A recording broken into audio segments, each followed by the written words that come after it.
மகாபாரதம் நடத்தியவன் கண்ணனே, ஆனால் அதை நகர்த்தியவன் கர்ணன். குந்தி அன்னையாக இல்லை, துரோணர் ஆசானாக இல்லை, பாஞ்சாலி மனைவியாகவில்லை, ஏன் கண்ணனே அவனுக்கு கடவுளாக இல்லை. ஒதுக்கப்பட்டவர்களே இந்த உலகை உலுக்கி பார்த்தவர்கள். கற்ற வித்தை மறக்கிறது, காவலன இருந்ததையும் இரவல் பெறுகிறான் இந்திரன். ஐவரை கொள்ளும் அருகதை இருந்தும் சத்தியம் தடுக்கிறது. துரியனிடம் கொண்ட நன்றி கொஞ்சம் கொஞ்சமாய் கர்ணனை கொள்கிறது. என்ன நடந்தாலும் கரையும் மெழுகில் இருளை கடந்துவிட முடியும் என்ற நம்பிக்கை மட்டும் அவனுக்கு உடைந்து விடவில்லை. பொழுது அடைகிறது, ஆனால் போர் நிற்கவில்லை.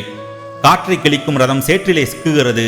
அவகாசம் தர அர்ஜுனனும் தயாரில்லை. வாசுதேவனின் விழியசைவில் அம்புகள் திசையின்றி பறந்தது.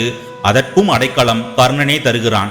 அர்ஜுனனை வெல்லாததால் மாவீரன் அல்ல, துரியோதனனுக்கு நல்வழி சொல்லாததால் நண்பன் அல்ல, பரசுராமனிடம் பொய் சொன்னதால் உண்மையானவன் அல்ல, திரௌபதியை தாசி என்றதால் நல்லவனும் அல்ல. நிராயுதபாணி அபிமன்யுவை கொன்றபோது கர்ணன் மனிதனே அல்ல. அப்போது யார்தான் இந்த கர்ணன்? குந்தி தராத பேர், துரோணர் தராத பேர், துரியன் தராத பேர், கண்ணனும் தராத பேர். பிறக்கும்போது இல்லாத பேர், இறக்கும்போது அவனோடு இருந்தது. அதை சாவுக்கு அல்ல சரித்திரத்திற்கு விட்டு செல்கிறான் கர்ணன், பெரிய கொடையாளி.